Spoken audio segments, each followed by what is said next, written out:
Só. Ok. E desde já, uma boa noite aos que estão em casa. E após passarmos este tempo em oração, vamos agora prosseguir para a leitura e estudo do capítulo que temos estado a estudar, o capítulo 3. E como é nosso hábito, vamos ler o capítulo todo. E se calhar não sei quantas vezes temos de ler o capítulo até decorar, mas pelo menos vamos lendo, até chegar a decorar. Pelo menos uma das estratégias que usava para decorar era ler e começar a tentar citar sem ler. E quando não tinha a certeza ia voltar. E então a repetição, costuma-se dizer que a prática faz o mestre, não é? Mas vamos então. A primeira epístola do apóstolo Paulo a Timóteo, capítulo 3, verso 1, que diz então: esta é uma palavra fiel. Se alguém deseja o episcopado, excelente obra deseja. Convém, pois, que o bispo seja irrepreensível, marido de uma mulher, vigilante, sóbrio, honesto, hospitaleiro, apto para ensinar, não dado ao vinho, não espancador, não cobiçoso de torpe ganância, mas moderado, não contencioso, não avarento, que governe bem a sua própria casa, tendo os seus filhos em sujeição, com toda a modéstia. Porque se alguém não sabe governar a sua casa, terá cuidado da Igreja de Deus, não neófito, para que, ensoberbecendo-se, não caia na condenação do diabo. Convém também que tenha bom testemunho dos que estão de fora, para que não caia em afronta e no laço do diabo. Da mesma sorte, os diáconos sejam honestos, não de língua dobre, não dados a muito vinho, não cobiçosos de torpe ganância, guardando o mistério da fé numa consciência pura. E também estes sejam primeiro provados, depois sirvam, se forem irrepreensíveis.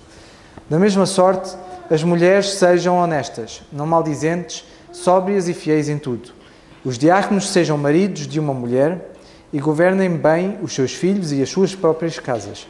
Porque os que servirem bem como diáconos adquirirão para si uma boa posição e muita confiança na fé que há em Cristo Jesus.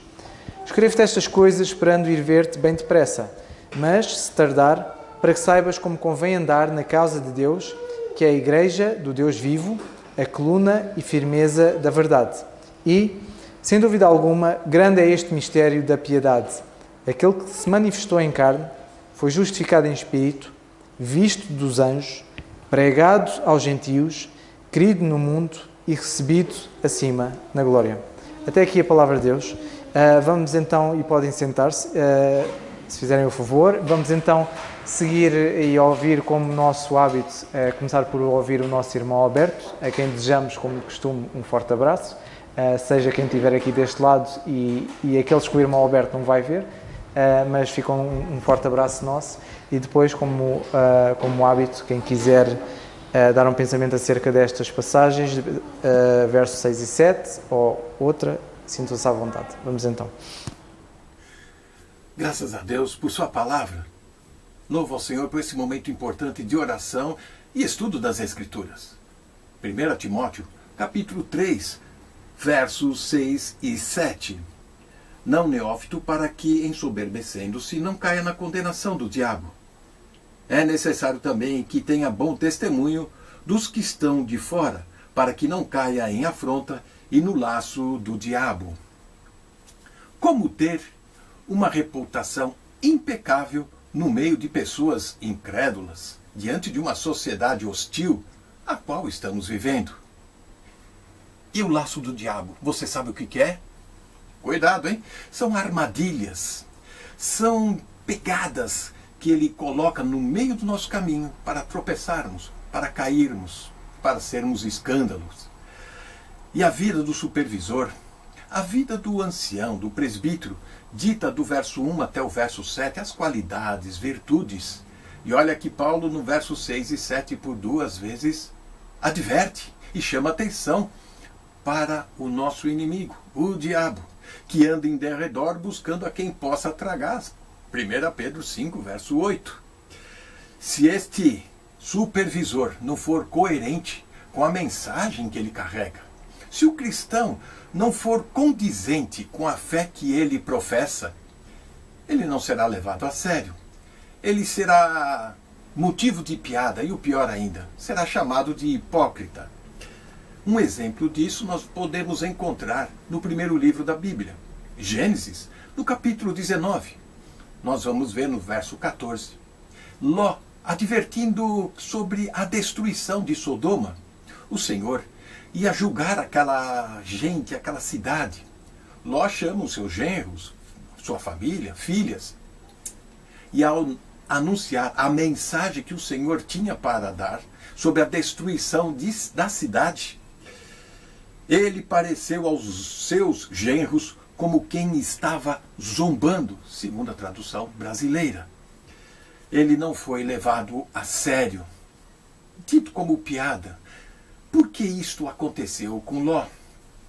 O coração de Ló já estava em Sodoma, bem antes de ele estar na presença física naquela cidade. Em Gênesis capítulo 13, Abraão desce até o Egito com seu sobrinho Ló. E lá, a primeira vez, Ló se apaixonou vendo o Egito, vendo o mundo, a concupiscência dos olhos. Ele viu a cidade, a concupiscência da carne, tudo isso acendeu a soberba da vida, o orgulho, sobre aquela grande cidade, toda aquela grande vizinhança. Desde então, ele se apaixonou pelo mundo, e assim Ló foi vivendo. Mas você pode perguntar, mas eu vivo numa cidade, eu vivo num mundo hoje tão pior quanto daquela época. Veja que o Senhor Deus sempre trabalhou com seus servos, que levam a sua palavra a sério. José, no Egito. Veja só Daniel, em Babilônia. E ainda a rainha Esther, na Pérsia. Não é a localização geográfica que faz a pessoa ser mundana, mas a sua atitude de coração diante de Deus, levando a sério a palavra de Deus e cumprindo e obedecendo aquilo que as Escrituras ordenam. E não esperando por um sentimento ou esperando por alguma inspiração mística para obedecer às Escrituras. Primeira carta de João, no capítulo 2, no verso 15 e até 17. Não ameis o mundo. Olha o que aconteceu com Ló. Nem as coisas que há no mundo. Se alguém ama o mundo, o amor do Pai não está nele. Porque tudo o que há no mundo, a concupiscência da carne, a concupiscência dos olhos, a soberba da vida, não é do Pai, mas do mundo.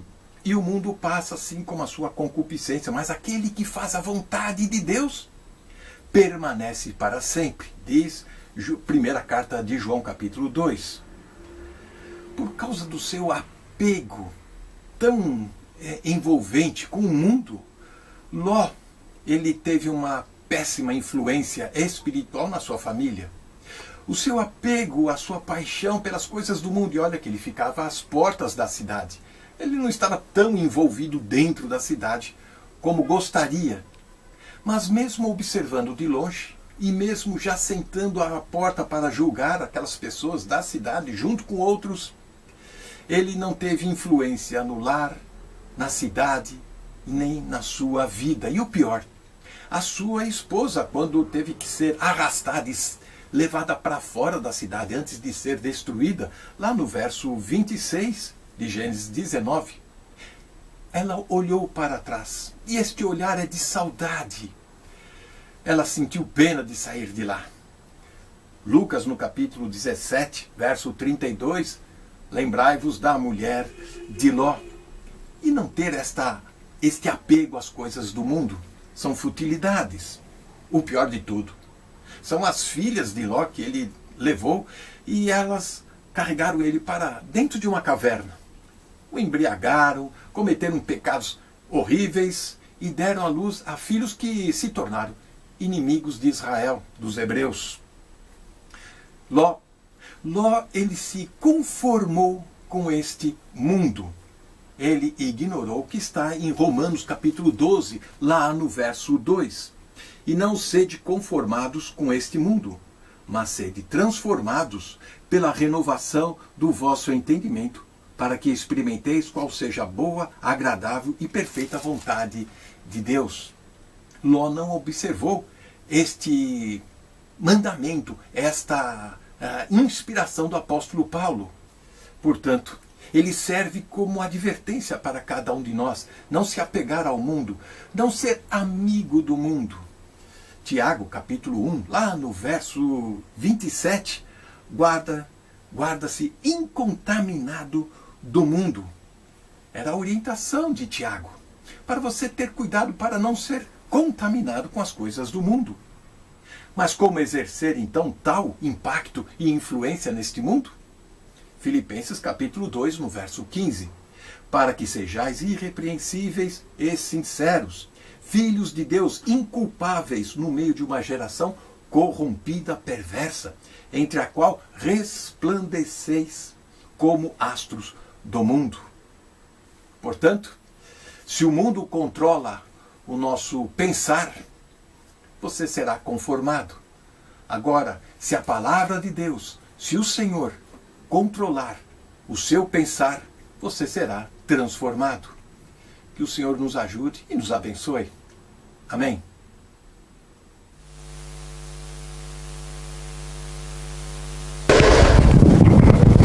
Antes de deixar o resto do tempo para o nosso irmão Carlos, eu na verdade vou só fazer talvez um pequeno resumo das notas que tenho tirado dos últimos estudos acerca do verso 6 e depois, se tiver tempo, talvez do verso 7.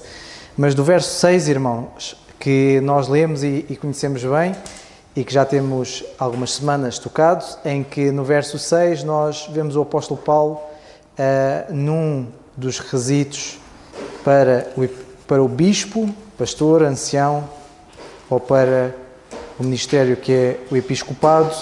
Ele diz que, de facto, o bispo não pode ser neófito, porque ele diz não neófito para que, ensoberbecendo-se, não caia na condenação do diabo. E das notas que fui tirando acerca dos vários irmãos que falaram desta passagem, é interessante porque nós conseguimos perceber que o episcopado exige uma experiência na caminhada com Deus e que essa caminhada ela vem com o tempo, ok? E ela tem tempo para percorrer por causa da responsabilidade, por causa da exigência, por causa da excelência que a obra exige, ou seja, ela é uma obra de excelência e normalmente as obras de excelência requerem pessoas com experiência. Eu, por exemplo, no meu trabalho, quando comecei a fazer, ninguém me pôs como gestor, a gerir uma equipa, a gerir clientes, a gerir colegas ou a gerir uma equipa, porque eu não tinha experiência, era neófito naquilo que eu estava a fazer.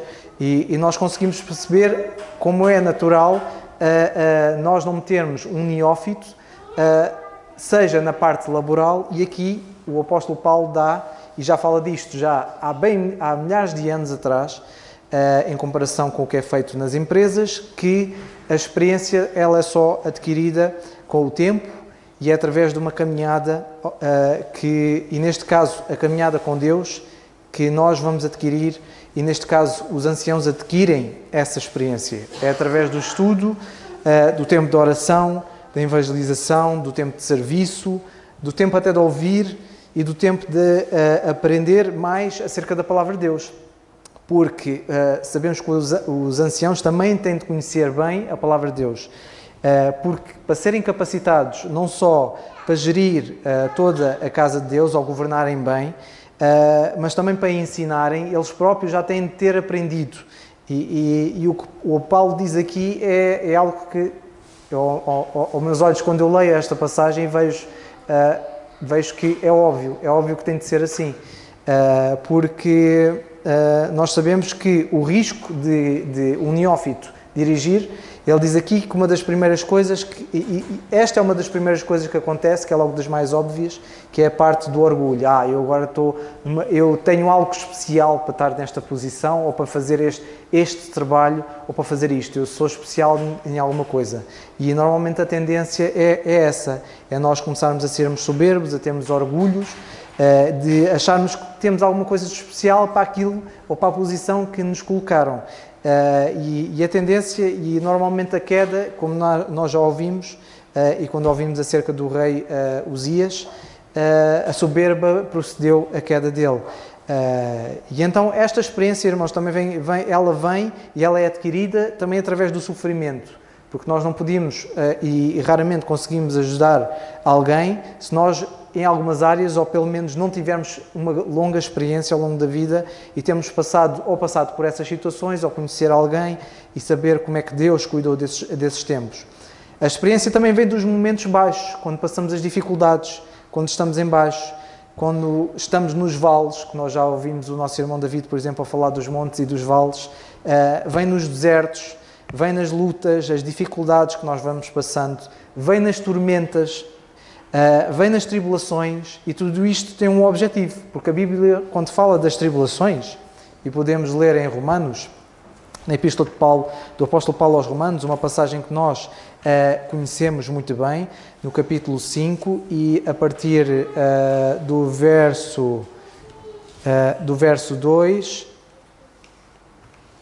eu gosto imenso do verso 8, já agora por curiosidade, mas a partir do verso 2 nós lemos: pelo qual temos entrada na fé, pela fé, a esta graça, na qual estamos firmes e nos gloriamos na esperança da glória de Deus. E não somente isto, notem agora, não somente isto, mas também nos gloriamos nas tribulações. Porquê? E ele aqui faz uma sequência de coisas que acontecem, porque ele diz: sabendo que a tribulação produz a paciência.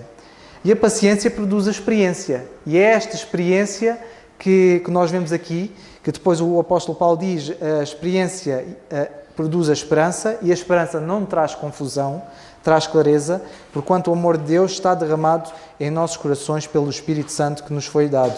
Então, irmãos, o ancião não deve ser neófito e deve adquirir a experiência. E a experiência, como nós vemos aqui, vem nas tribulações, e até nós nos gloriamos nas tribulações, porque sabemos, a partir do que o apóstolo Paulo diz, o que é que vem a seguir às tribulações. Que vem a paciência, com o objetivo da tribulação é mais, se calhar na maioria das vezes, quer dizer, eu posso falar por mim, não posso falar por vocês, mas no meu caso, eu já sei quando vem uma tribulação e uma dificuldade, eu já sei, pronto, isto é para me dar paciência. Será alguma área que eu não tenho paciência e o Senhor está-me a dar isto para mostrar alguma coisa? E a paciência vai então trazer a experiência, e a experiência a esperança, que vai trazer esta clareza, porque o apóstolo Paulo termina dizendo que a esperança não traz confusão, traz ordem, traz clareza, e daí haver este requisito do ancião não ser neófito, porque é alguém que é experimentado nas tribulações, é alguém que já tem a paciência necessária para aturar pessoas como eu, que são extremamente difíceis, e se calhar às vezes é mais em casa do que aqui, e é preciso o ancião ter essa paciência para lidar com os vários crentes, várias pessoas que pensam diferentes entre nós, que muitas vezes temos conflitos de interesses em vez de estarmos focados nos interesses do Senhor. E uma coisa é certa, para ser ancião é mesmo preciso ter muita paciência, e ela, como sabemos, é adquirida através das tribulações e a experiência. Isto também vai ajudar em algumas coisas. Vai ajudar a adquirir humildade, porque nós também precisamos de humildade. E as tribulações também muitas vezes vêm trazer humildade, porque mostram que eu não sou capaz de tudo.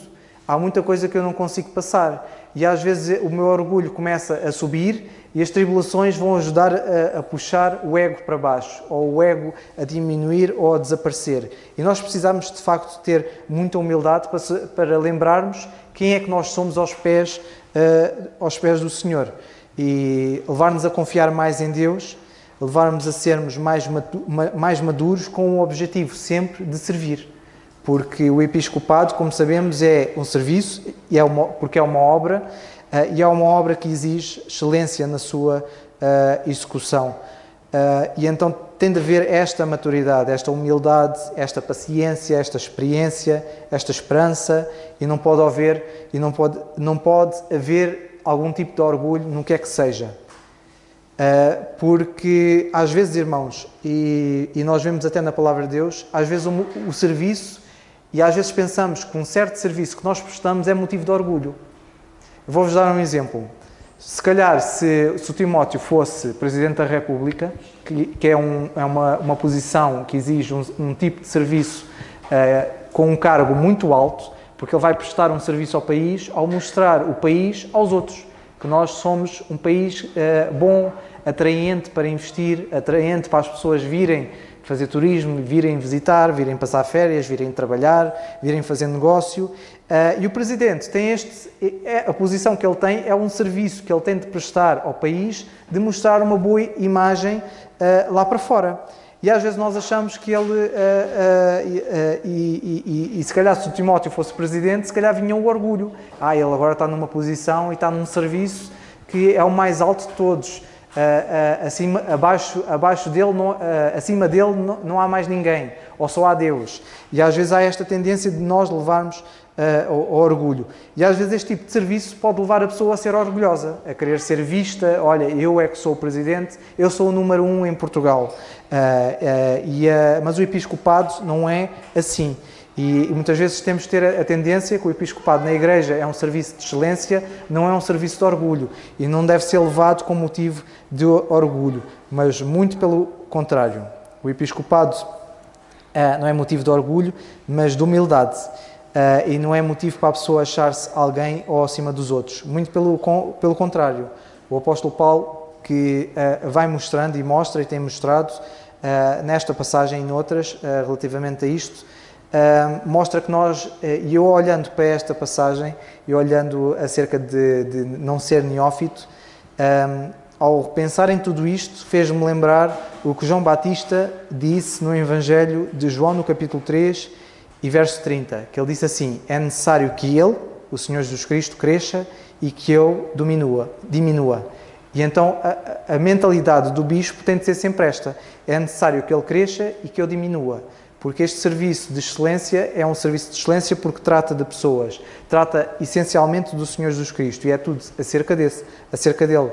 Então não é motivo de soberba, é motivo de contrário de os bispos diminuírem para que o Senhor continue a crescer.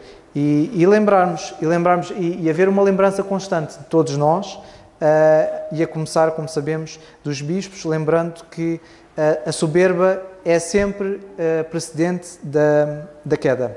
E que, como o rei e como já ouvimos em mensagens e estudos passados, o caso do rei Uzias, a queda dele foi antecedida pela soberba que ele tinha.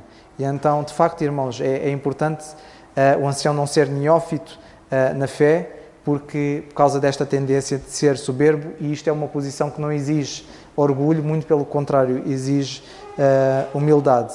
E então é preciso todos nós termos esta lembrança e sabermos quem somos perante o Senhor. Para terminar, só no verso 7. No verso 7, em que o apóstolo Paulo diz: convém também que tenha bom testemunho dos que estão de fora.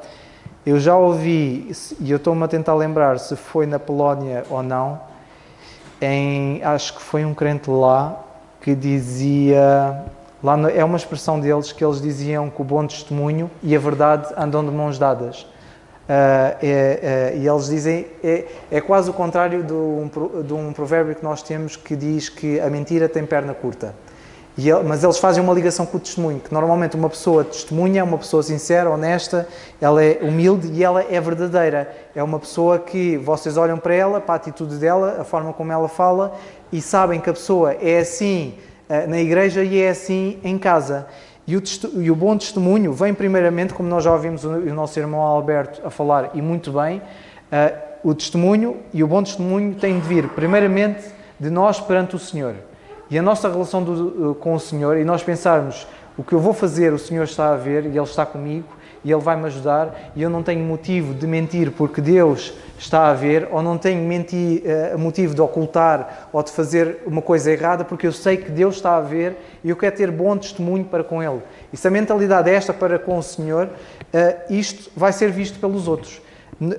Aqui o bom testemunho não é o objetivo de o ancião passar uma boa imagem de si próprio, um bom testemunho de si próprio aos outros, mas é sim ao Senhor. Mas os outros vão notar. Isto porque o apóstolo Paulo, ele escreve a alguém, porque o apóstolo Paulo, quando está a escrever, ele está a escrever a alguém que deu bom testemunho. Então ele sabe do que é que está a falar. E se calhar Timóteo também sabia o que é que estava a falar, quando Paulo diz, convém que tenha bom testemunho.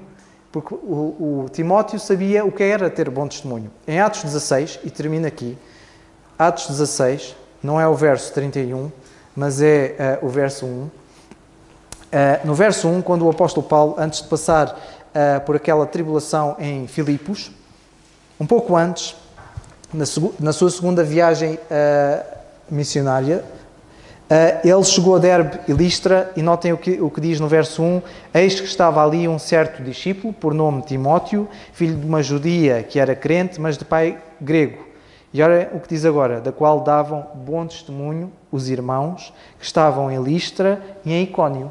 Então, o apóstolo Paulo e Timóteo sabiam o que é que era necessário para alguém dar bom testemunho. E que o bom testemunho dele veio da sua fidelidade ao Senhor e não simplesmente a uma igreja. Porque ele não viu que Timóteo era fiel a Listra e Icónio, mas era sim fiel ao Senhor. E a sua fidelidade ao Senhor fez com que estes irmãos dessem um bom testemunho acerca dele. É por isso que Paulo, no verso 3, quis que este fosse com ele e tomou-o dali. Eles nunca mais o viram. E neste caso o bom testemunho de Timóteo fez com que se calhar estes irmãos não o vissem mais, mas outros o vissem por causa do bom testemunho dele. E de facto o bom testemunho que os irmãos dão tem de ser primeiramente da nossa fidelidade ao Senhor. E o mesmo relativamente aos anciãos. A exigência é a mesma, mas a fidelidade, que é aquilo que temos de lembrar todos, não serve só para os anciãos, tem de ser para nós. Todos nós temos de dar bom testemunho à nossa volta, não é só na igreja, mas é fora, e tem de ser dada por causa da nossa fidelidade ao Senhor e não só por causa da nossa imagem. Que o Senhor nos abençoe. Ainda temos mais uns minutos, Carlos? Força.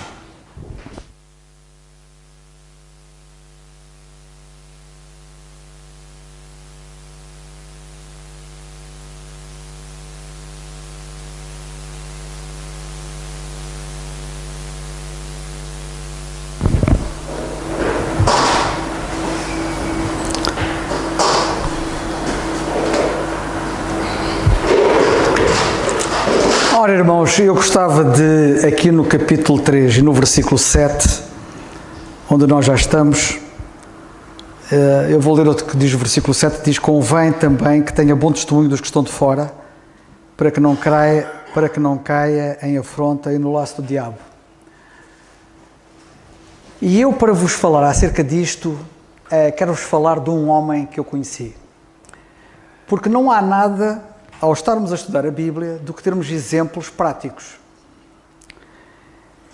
E eu conheci um homem de Deus, que para mim foi mais do que um pai na fé, que foi o irmão Viriato Sobral.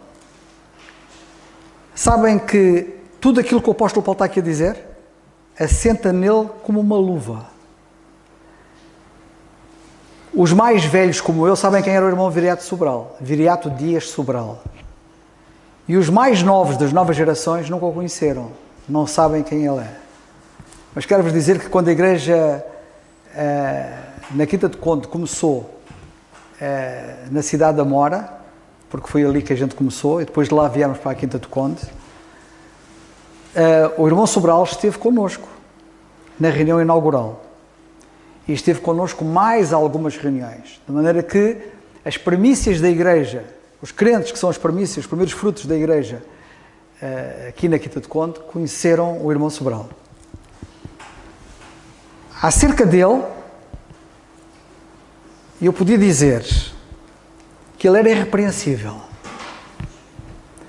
E os que o conheciam, como eu, confirmam o que eu estou a dizer.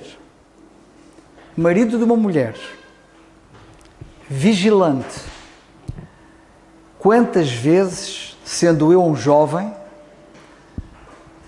ele apercebia-se de alguns perigos que me ameaçavam e, com a experiência e o conhecimento que ele tinha, procurava proteger-me, porque era vigilante. Coisas que ele fez, que agora não vou entrar aqui em pormenor porque senão não saímos daqui, mais tarde eu vim a perceber como ele era exímio na vigilância. Não apenas em relação a mim, mas em relação aos crentes em geral. Sóbrio. Se havia alguém verdadeiramente sóbria, uma pessoa sóbria, era o irmão Viriato Sobral. Honesto. Tudo isto a 100%. É quase difícil estar a dizer a 100%, quase a 100% não há ninguém, mas aquilo que nos transparecia era mesmo assim como eu estou a dizer. Hospitaleiro. Eu não conheci ninguém exímio na hospitalidade como ele. Ele e a esposa. Aquela casa estava sempre cheia. E eu, por acaso, era um dos que enchia a casa. Um dia ele contou-me que havia uns crentes no Canadá, penso que era no Canadá, que eram os Pell. O Peter Pell e o outro não me lembro, que era o irmão dele, também era Pell. E eles foram grandes ministros das Escrituras. Um deles era perito no tabernáculo. Ele ensinava o tabernáculo de uma forma maravilhosa. E dizia-me o irmão Sobral, os Pell, que tu já tens lido tanto acerca deles, e do seu ministério tens beneficiado, toda a gente dizia que a luz naquela casa nunca se apagava. Era uma casa sempre em atividade. Na casa dos Pell. Na casa do irmão Sobral, a coisa não chegava a este ponto da luz nunca se apagar. Mas era uma casa verdadeiramente hospitaleira e sempre cheia de movimento, com muita gente. Apto para ensinar. E eu, provavelmente, não conheci um ensinador tão bom como ele. Porque ele, para já ensinou-me. Eu estou à vontade para falar nisto porque eu sou fruto do trabalho dele. E muitos como eu ele ensinou. Não dado ao vinho. Aqueles que privaram com ele, sabem que ele, até quando íamos a um casamento ou uma coisa qualquer, ele citava aquele versículo da Bíblia que é preciso pôr uma faca à garganta. Isto para não se comer muito. E ele era um exímio nisso. Ele não era comilão, nem glutão. Era muito rigoroso nisto. E no que tocava ao vinho, ele às vezes, por ele até nem beberia, mas para ele também não ser um desmancha prazeres, às vezes um bocadinho só de vinho. Não era dado ao vinho. Literalmente como está aqui. Não espancador. Aquele irmão, eu nunca ouvi a atacar ninguém, a agredir alguém. Estou-me a referir mesmo verbalmente. Ele era a antítese dos espancadores. Não cobiçoso. Aquele irmão eram mãos largas. A cobiça não existia para ele. Não cobiçoso torpe ganância, mas moderado. Foi a pessoa provavelmente mais equilibrada que eu vi até hoje. Uma pessoa moderada, verdadeiramente moderada, em tudo. Não contencioso. Se havia alguém que quisesse fazer guerra, ficava a fazer guerra sozinho. Não contava com ele. Aqueles que o conheceram, como eu, sabem o que eu estou a dizer, é verdade. Não avarento. Ele pensava nos outros. Que governe bem a sua própria casa, tendo seus filhos em sujeição com toda a modéstia. Se houve alguém que sabia governar bem a casa, era ele. E a casa dele, que ele não tinha filhos, Deus não lhe deu filhos, a ele e à esposa, a irmã Ruth, Ele teve mais filhos do que todos aqueles que têm filhos. E eu sou um dos filhos dele. Não tendo filhos, ele teve vários filhos. Já agora, o irmão Pires, que está lá em cima no norte, que é mais velho do que eu, e que beneficiou primeiro, antes do que eu, do ministério e da bênção que ele foi, o irmão Pires, que está nas costeiras, confirma aquilo que eu estou a dizer. E o irmão Pires foi um dos primeiros filhos que ele teve. E se estivesse aqui o irmão Pires, ele dizia amém, confirmava aquilo que eu estou a dizer. Mas não foi apenas o irmão Pires e eu. Foram muitos outros. Mas o que eu quero chamar a vossa atenção é que ele sabia governar a casa. E o governar da casa incluía não somente a esposa, mas todos estes filhos. Porque nós fazemos parte da casa. Era uma coisa impressionante. Mas,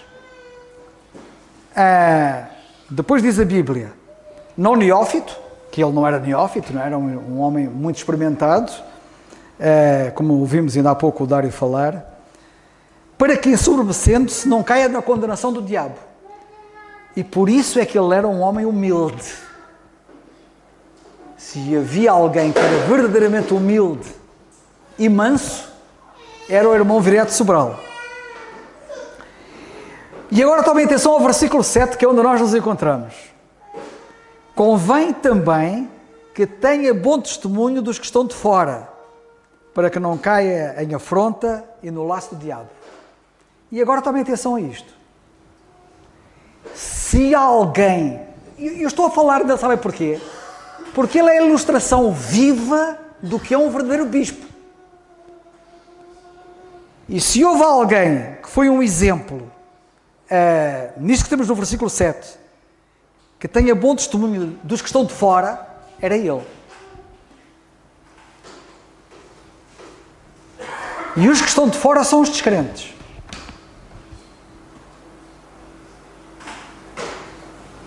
Quando eu saía com ele à rua na cidade de Espinho, as pessoas cumprimentavam-no reverentemente. Era impressionante. Como ele era recebido e tratado nos correios onde eu ia com ele. No banco, na rua, no comércio. Era impressionante. E agora vou-vos dizer o seguinte. Fixem isto. Versículo 7. Ter bom testemunho dos que estão de fora. Já agora vou-vos dizer o que é que o apóstolo Paulo diz acerca deste... Porque Paulo preocupava-se muito com isto. Na primeira carta aos Coríntios, no capítulo 10, versículo 32, ele disse: portai-vos de modo que não deis escândalo. Nós não podemos dar escândalo. Nem aos judeus, nem aos gregos. Ter bom testemunho. Para com todos. Para com os descrentes. Na carta aos Colossenses, ele diz no capítulo 4, versículo 5: andai com sabedoria para com os que estão de fora.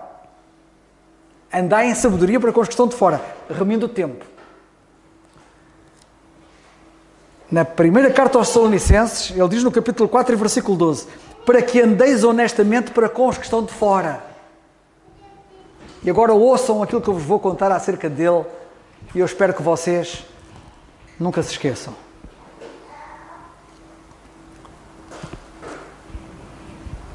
Um dia, como grande casa que ele governava era a casa dele, ele recebeu lá em casa cerca de 20 alemães. A maior parte deles eram jovens, eram para uns 17 ou 18 jovens alemães, mais o irmão Friedrich Hilliges e mais a esposa Margaret. E esses irmãos, já noutras ocasiões falei acerca deles, ainda há poucos dias estive a falar com o filho dele, do Friedrich, que é o Helmut, e ele está com ideias de vir cá. E o Friedrich vinha com aqueles jovens todos, o Helmut também vinha, as irmãs do Helmut também. Eles eram para aí uns 17 ou 18 jovens. E vocês reparem que o irmão Sobral recebeu aquela gente toda lá em casa. Para fazermos o almoço, evidentemente, para aquela quantidade de gente não dava para fazer aquilo lá onde a gente fazia na sala, porque a sala não era grande o suficiente para acomodar aquela gente toda. Então, ele tinha uma cave. E nessa cave era na cave que se faziam as reuniões de jovens, ao sábado. E aquilo enchia de gente. E então, a esposa, a irmã Ruth e o irmão Sobral acharam por bem nós fazemos o almoço na cave. Mas para esse fim era preciso ter mesas. E não havia. Fossem compridas para caber aquela gente toda. E então o irmão Sobral disse-me a mim para eu ir lá relativamente perto da casa dele, a uma carpintaria, para ver se o senhor lá da carpintaria nos cedia umas tábuas compridas que pudéssemos depois improvisar mesas lá. E assim fiz. Cheguei à carpintaria. Isto que eu estou a dizer, eu tenho uma testemunha. Não vou falar quem é a testemunha, mas há uma testemunha, se depois quiserem eu digo quem foi. Há uma testemunha que vinha comigo e que aquilo que eu vou contar, essa testemunha ouviu o que eu ouvi e viu o que eu vi. E então fomos os dois lá à carpintaria e falei com o senhor da carpintaria. Disse, olha, desculpe, eu venho aqui da parte do senhor Viriato Sobral e era para ver se o senhor nos podia ceder umas tábuas que fossem compridas, porque ele tem lá muita gente estrangeira e é para fazer um almoço e tal, expliquei lá a situação. E ela, sim senhor, foi lá ao sítio, arranjou lá as tábuas e nós pegamos nas tábuas e lá fomos nós para a casa do irmão Sobral e lá montamos as mesas, lá se fez o almoço e não sei o quê. Quando aquilo acabou, pegamos nas tábuas e levamos as tábuas ao senhor da carpintaria. Chegamos lá ao senhor da carpintaria, tragamos as tábuas, muito agradecidos, e perguntei ao senhor da carpintaria, quanto é que a gente deve? E o senhor da carpintaria virou-se para mim e para o outro que estava comigo e disse-nos assim, é para Viriato Sobral, não é? O senhor disse-me que era para Viriato Sobral. É para Viriato Sobral. Não é nada. É para Viriato Sobral? Não é nada. Conheço aquele homem há mais de 30 anos. E parece impossível como é que na Terra existe um homem como aquele. Isto é autêntico, hein? Isto é ipsis verbis, ele disse isto. Conheço aquele homem há mais de 30 anos e parece impossível como é que na Terra existe um homem como ele. Um dia, ele não ficou ali. Um dia, ele contaram-nos isto a nós, os dois de nós éramos jovens, nós ouvíamos aquilo, estávamos sem palavras, impressionados. Um dia, eu fui fazer um trabalho de carpintaria lá à casa dele. Andava lá a fazer o trabalho e um dia entrei lá e depois fui pelo corredor, para quem conhecia a casa dele, aquele tinha um corredor, entrava-se pela cozinha e depois tinha um corredor, quem entrava pela cozinha, porque tinha outra entrada, tinha um corredor e ao fundo do corredor do lado esquerdo havia o escritório. E ele estava a fazer um trabalho, que ainda, depois aquilo ainda virava à direita, e depois tinha mais um quarto, tinha casa de banho, não sei o quê. E ele, não sei onde é que ele andava a fazer o trabalho, que ele não me disse onde é que andava, mas sei que ele passou pelo escritório. E ele diz que ao passar pelo escritório, notou que a porta do escritório estava assim um pouco entreaberta. E ele viu o irmão Sobral dentro do escritório, de joelhos a orar. Eu fiquei impressionado com aquele quadro. Disse-nos o homem. Fiquei impressionado com aquele quadro. Eu quero vos dizer uma coisa antes de prosseguir. O versículo 7 diz, convém que tenha bom testemunho dos que estão de fora. Se alguém tinha bom testemunho dos que estão de fora, era ele. Mas não vai ficar aqui, já vou dizer mais. E porquê é que o bispo deve ter bom testemunho para os que estão de fora?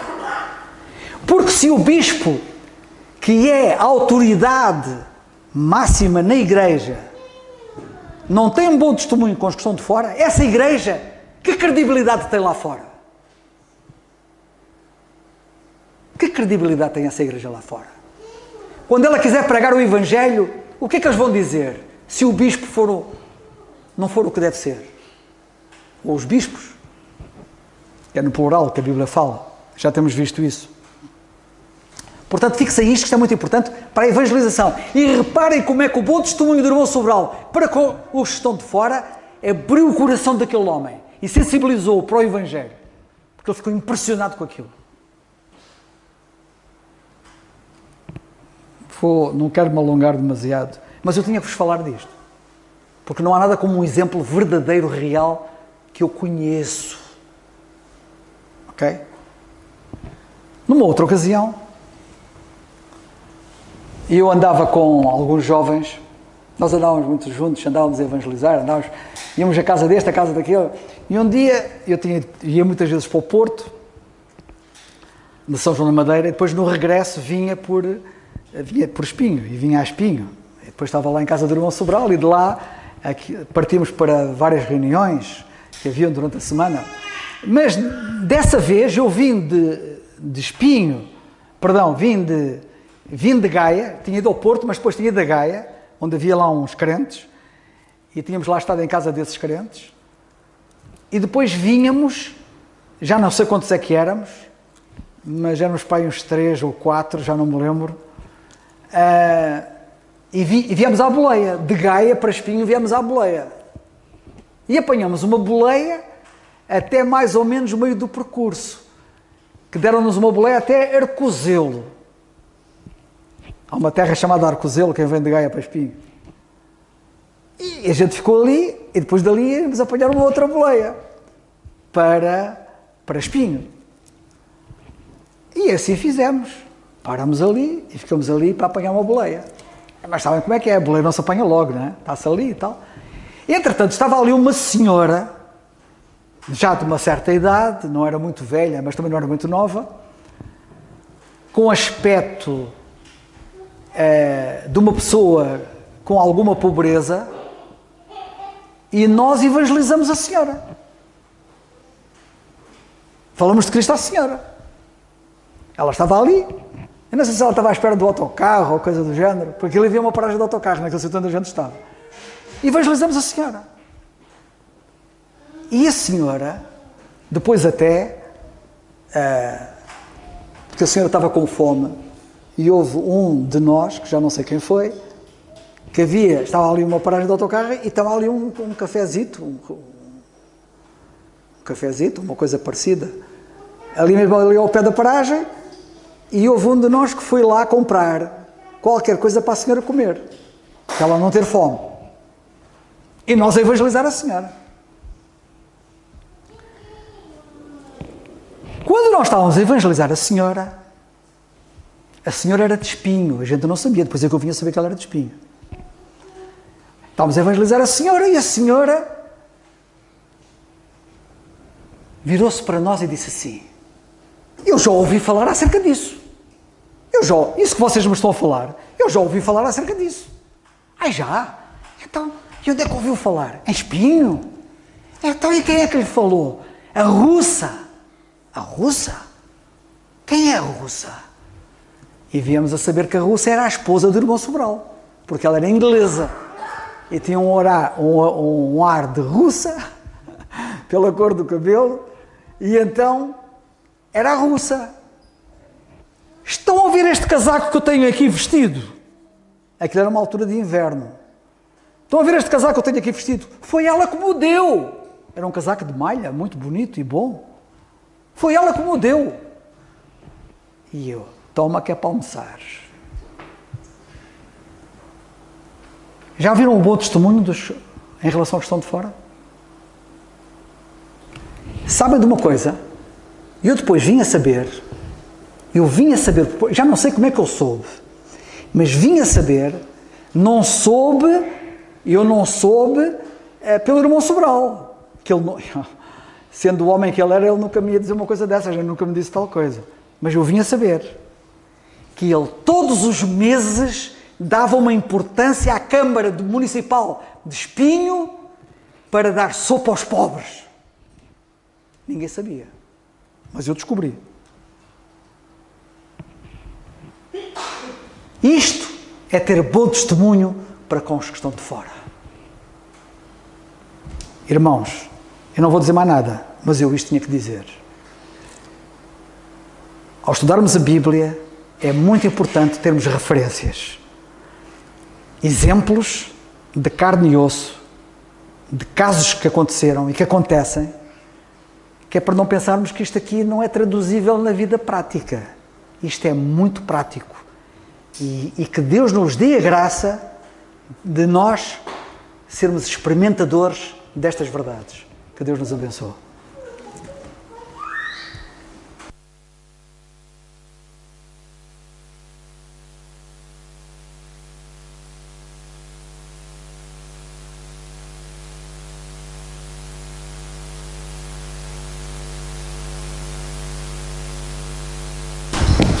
Agora sim. Graças a Deus. Vamos então terminar com oração. Nosso Deus e amado Pai, te agradecemos, Pai, de facto, pelo teu cuidado e pelo que ouvimos, pelo testemunho deste irmão, que foi um caso vivo, que irmãos nossos conheceram, e damos graças e ajuda-nos a nós a também termos um testemunho igualmente ou ainda mais forte para com os que estão de fora. Ajuda a ser uma mais-valia para os nossos familiares, para as pessoas com quem lidamos no dia-a-dia, para que o teu nome seja exaltado e glorificado, não por nós mesmos, mas por ti, e continua a trabalhar em nós. Te agradecemos por estes momentos e este tempo que tivemos, pelo que pudemos aprender, e ajuda a aplicar nas nossas vidas. Tudo isso pedimos e agradecemos no nome do Senhor Jesus Cristo. Amém. Então, o nosso estudo está terminado.